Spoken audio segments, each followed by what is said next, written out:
لوگ اپنی اپنی رائے دے رہے تھے کہ مجھے اللہ اس طرح دے تو میں، اور آج بھی اس طرح کے اچھے جذبات والے لوگ معاشرے میں پائے جاتے ہیں۔ اللہ تعالیٰ اگر انہیں نوازتا ہے تو وہ اللہ کے بندوں پر خرچ کرتے ہیں۔ اب سب نے اپنی اپنی رائے دی تو حضرت عمر کی طرف لوگ دیکھ رہے تھے کہ جب اس موضوع پر بات ہو رہی ہے کہ مجھے اللہ یہ دے تو میں اللہ کے راستے میں خیرات کروں گا، اللہ مجھے یہ دے تو میں اس کے راستے میں خیرات کروں گا، تو جناب عمر بھی کچھ بیان کرے۔ تو حضرت عمر فرمانے لگے میرا دل کرتا ہے اللہ مجھے حضرت معاذ ابن جبل جیسے اور بندے عطا کرے، اللہ مجھے حضرت ابو عبیدہ بن جراح جیسے اور لوگ عطا کرے۔ میرا دل کرتا ہے اللہ تعالیٰ اس امت کو حضرت جناب سعد بن ابی وقاص جیسے کچھ اور افراد دے، اللہ اس طرح کے کچھ اور بندے پیدا کرے تاکہ اللہ کے بندوں کے لیے مزید لوگوں کی آسانی کا بندوبست ہو سکے، تاکہ دین کے مزید مضبوط ستون تیار ہو سکے۔ اس طرح کے رجال کار اللہ دے۔ ہمارا یہ مسئلہ ہے کہ ہم انسانیت سازی نہیں کر رہے، ہم اپنے بچوں کے لیے پیسے جمع کر رہے ہیں، محلات تعمیر کر رہے ہیں، زیادہ غور کرنا کیا کہہ رہا ہوں، تجوریاں بھر رہے ہیں۔ سوال ہوتا ہے تو نے بچوں کے لیے کیا بنایا؟ میں نے تو جی فلاں بنا دیا ہے۔ اور نبی پاک علیہ السلام نے کیا فرمایا؟ حضور نے فرمایا کسی باپ کا اپنی اولاد کے لیے سب سے بہترین تحفہ یہ ہے کہ اسے اچھا ادب سکھا دے، اس کے اخلاق کو تعمیر کر دے، اس کے رویے درست کر دے۔ آپ کے بچے کے پاس لاکھوں روپیہ ہے لیکن وہ بلا کا ضدی ہے، بڑا مہنگا موبائل ہے لیکن ایک منٹ کا حوصلہ نہیں اس کے پاس، تسلی نہیں، مزاج میں ٹھہراؤ نہیں، وہ اپنی ماں کا غصہ بھی برداشت کرنے کو تیار نہیں، وہ اپنے دادا کے دو جملے سخت بھی سن نہیں پاتا، تو آپ نے کیا تعمیر کیا ہے؟ بس آپ نے اس کو جائیدادیں اکٹھی کر کے دے دی، مال و دولت اکٹھا کر کے دے دیا۔ شخصیت سازی، تزکیہ، نبی پاک علیہ السلام نے وہ اخلاق دیکھے نا۔ ایک نوجوان ہے، نبی پاک صلی اللہ تعالیٰ علیہ وسلم کا زمانہ نور ہے، حضور جہاد پہ جا رہے ہیں، حضرت سعد بن ابی وقاص رضی اللہ تعالیٰ عنہ کو حضور نے تیار کر لیا، ان کے چھوٹے بھائی قد بھی چھوٹا ہے، ٹانگیں پتلی ہیں، تو وہ رونے لگے، عرض کرنے لگے حضور میں نے بھی جہاد پہ جانا۔ یہ اس عمر میں یہ جذبے پروان چڑھ گئے اللہ کی راہ میں نکلنے کے، یا رسول اللہ میں نے بھی جانا ہے۔ تو کریم نے فرمایا آپ کے بڑے بھائی جا رہے ہیں، قد بھی چھوٹا ہے، عمر بھی تھوڑی ہے، رہنے دیجئے۔ تو عرض کرنے لگے مہربانی کریں میری کشتی کرا کے دیکھ لیں۔ اور ایک روایت میں ہے جب وہ رونے لگے تو تبھی پاس کر دیے گئے۔ تو نبی پاک علیہ السلام نے تو افراد سازی کی، شخصیت سازی کی۔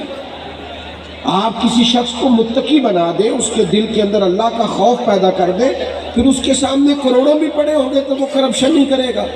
اور اگر اس کے دل میں تقویٰ نہیں تو آپ 20 کیمرے لگا دیں، آپ دفتر کے اندر 100 کیمرے لگا دیں، آپ جو مرضی کر لیں۔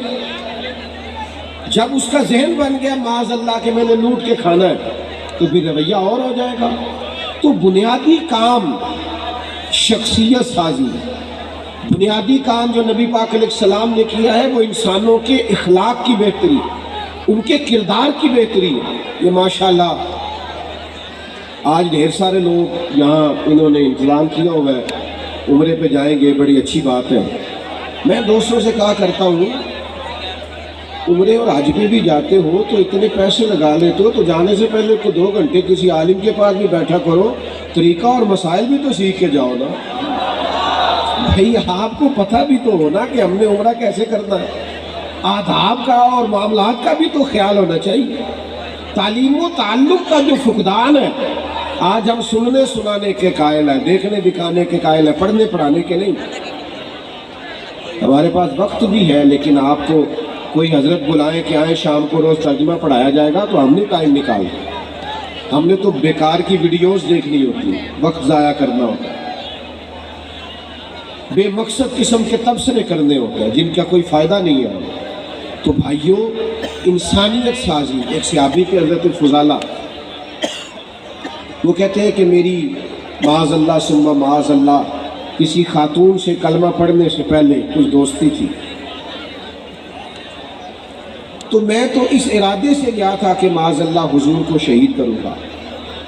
نبی پاک طواف کعبہ کر رہے تھے، میں نے اپنی بغل میں خنجر چھپا لیا اور سوچا جب حضور میرے قریب سے گزریں گے، یہ ہجرت سے قبل کی بات ہے، تو میں معاذ اللہ یہ خنجر لگاؤں گا اور حضور کو شہید کر دوں۔ فرماتے ہیں کریم میرے قریب سے گزرے تو فرمانے لگے تو فضالہ ہے؟ خیال آیا مسلمان نیک و بد پہچان جاتے ہیں اور محمد آدمی کے دل کی باتیں جان جاتے ہیں، تو فضالہ ہے؟ تو کہا یا رسول اللہ صلی اللہ علیہ وسلم میں فضالہ ہی ہوں۔ آپ توجہ فرمائیے، تو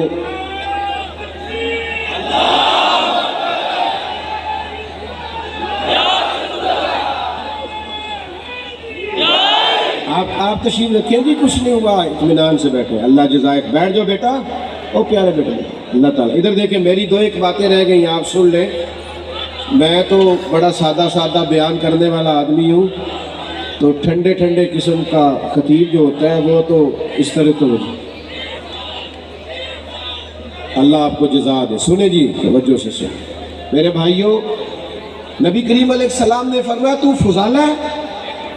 عرض کی یا رسول اللہ میں فضالہ ہوں۔ تو کہتے پہلے حضور نے میرے سر پہ دست شفقت رکھا، پھر میرے دل پہ دست شفقت رکھا۔ فرماتے بس ساری میل کچیل دھل گئی، ساری میل کچیل دھل گئی، تھوڑی دیر ہوئی ایک آیا کالی زلفوں والا، ایویں تھوڑی دیر ہوئی ایک آیا کالی زلفوں والا، دو کڑیاں میرے من وچ رکیا کر گیا نور اجالا۔ حضرت کریم تشریف لائے، کرم فرمایا، مہربانی کی، تو میں نے اسی وقت ہی کلمہ پڑھ لیا۔ اب یہ کیا کرتا ہے نبی پاک کا فیضان تزکیہ کہ باطن کو دھو ڈالتا ہے، وہ سارے اندر سے میل کچیل نکل جاتے، کیفیات بدل جاتی ہیں، رنگ تبدیل ہو جاتا۔ حضرت فضالہ واپس نکلے تو وہ خاتون وہاں کھڑی تھی جن سے کلمہ پڑھنے سے قبل شناسائی تھی، اس نے بڑی آوازیں دی، آپ قریب سے گزر گئے۔ اور دیکھو دوستو، یہ مزہ نہیں ہے عاشق رسول بھی کہلاتے رہنا اور معاذ اللہ نظر کو پاک بھی نہ کرنا، حضور کا غلام بھی کہلانا، رزق کو پاک بھی نہ کرنا، نبی پاک کا غلام بھی کہلانا اور اپنی زبان کو پاک نہ کرنا، سوچ کو پاک نہ کرنا۔ نبی پاک کے غلام تو نکھرے ہوتے ہیں، اجلے ہوتے ہیں، ان کے تو عادات و اطوار بتاتے ہیں، بڑے پاکیزہ لوگ ہوتے ہیں، ان کے لب و لہجے سے حسن اور پاکیزگی چھلکتی ہے۔ حضرت فضالہ اس خاتون کے پاس سے گزر گئی تو آگے بڑھ کے کہنے لگی مجھے پہچانا نہیں؟ آج یہ رنگ تھا کہ آپ نے پلٹ کے اس کی طرف دیکھا نہیں۔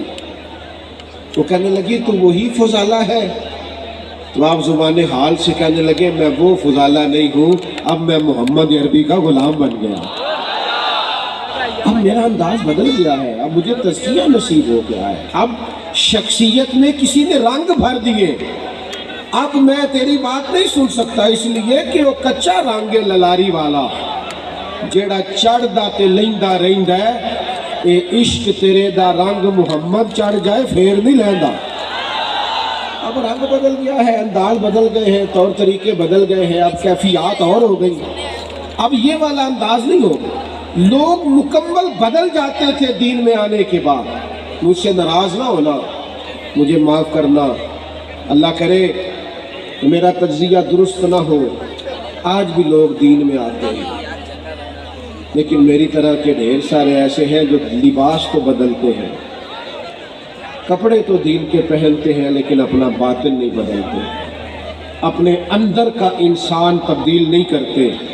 او میرے بھائیوں، یاد رکھو جب تک من ہی نہ بدلے۔